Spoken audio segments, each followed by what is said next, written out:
শুভ সকাল। আজ 29শে ফাল্গুন 1432, ইংরাজির 14ই মার্চ 2026। ভারতীয় উপমহাদেশে প্রথম সবাক চলচ্চিত্র আলম আরা মুক্তি পায় 14ই মার্চ 1931। মুক্তি পায় তৎকালীন বোম্বের ম্যাজেস্টিক সিনেমাতে। পরিচালক আরদেশির ইরানি, প্রযোজক ইম্পেরিয়াল মুভিটোন। শ্রেষ্ঠাংশে মাস্টার ভিথাল জুবাইয়া, সুশীলা, পৃথ্বীরাজ কাপুর।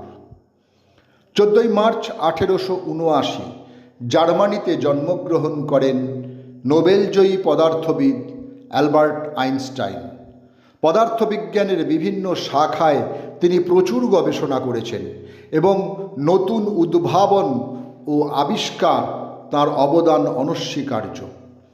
তিনি 300টিরও অধিক বৈজ্ঞানিক গবেষণাপত্র ও 150টিরও বেশি বিজ্ঞান বহির্ভূত গবেষণাপত্র রচনা করেছেন। 1999 সালে টাইমস সাময়িকী আইনস্টাইনকে শতাব্দীর সেরা ব্যক্তি হিসেবে ঘোষণা করেছে। ভারতীয় বাঙালি বিজ্ঞানী ও গণিতবিদ ছিলেন সমরেন্দ্র কুমার মিত্র। ভারতে তিনিই প্রথম সম্পূর্ণ দেশি প্রযুক্তির কম্পিউটার বা ইলেকট্রনিক অ্যানালগ কম্পিউটার তৈরি করেন। কলকাতার গাণিতিক সমিতি তাঁকে ভারতের কম্পিউটারের জনক বলে সম্মানিত করে। আজ তাঁর জন্মদিন। 14ই মার্চ 1916 কলকাতায় তিনি জন্মগ্রহণ করেন।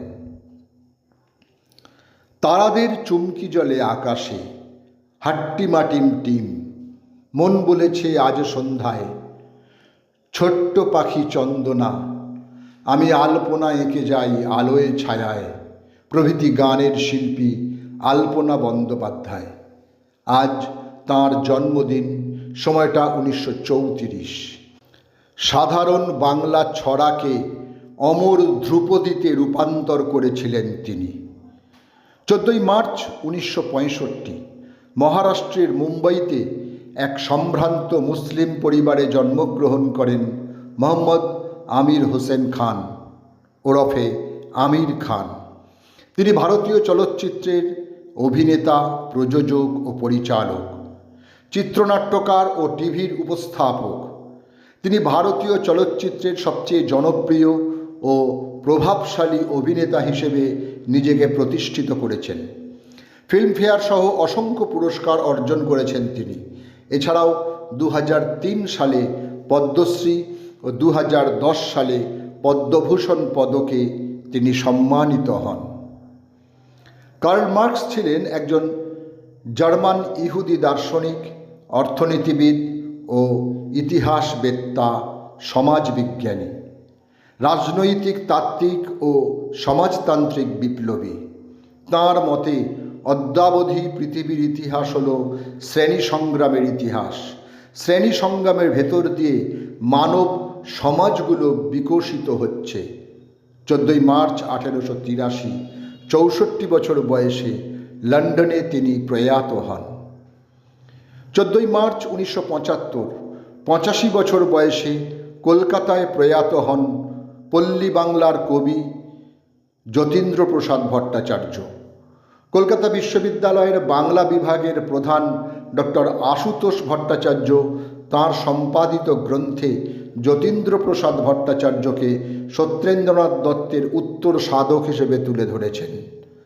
তাঁর রচিত কাব্যগ্রন্থগুলো হল মমগাথা, হাসির হল্লা, ছায়াপথ, রামধনু ও নভরেণু। বাংলা ভাষার গীতিময় কবিতার উৎকৃষ্টতম নিদর্শনগুলির অন্যতম নকশি কাঁথার মাঠ ও সজনবাদিয়ার ঘাট। লেখক পল্লীকবি জসিমউদ্দিন। আজ তাঁর মৃত্যুদিন। 14ই মার্চ 1976 73 বছর বয়সে ঢাকায় তিনি প্রয়াত হন। শেষ ইচ্ছা অনুসারে ফরিদপুর জেলার অম্বিকাপুর গ্রামে দাদির কবরের পাশেই তাঁকে দাফন করা হয়। একজন বিশিষ্ট ভারতীয় রম্য সাহিত্যিক, সাংবাদিক ও ব্যঙ্গচিত্রী হিমানীশ গোস্বামীর আজ মৃত্যুদিন। প্রোস্টেট ক্যান্সারে আক্রান্ত হয়ে 14ই মার্চ 2012 86 বছর বয়সে তিনি প্রয়াত হন। কথার পান আর নতুন শব্দ তৈরিতে তাঁর জুড়ি মেলা ভার। বাংলার দূরদর্শন জগতের একজন বিখ্যাত ও অন্যতম পরিচালক দেবাংশু সেনগুপ্তের আজ মৃত্যুদিন। সময়টা 2014। সকলকেই আমার আনত প্রণাম।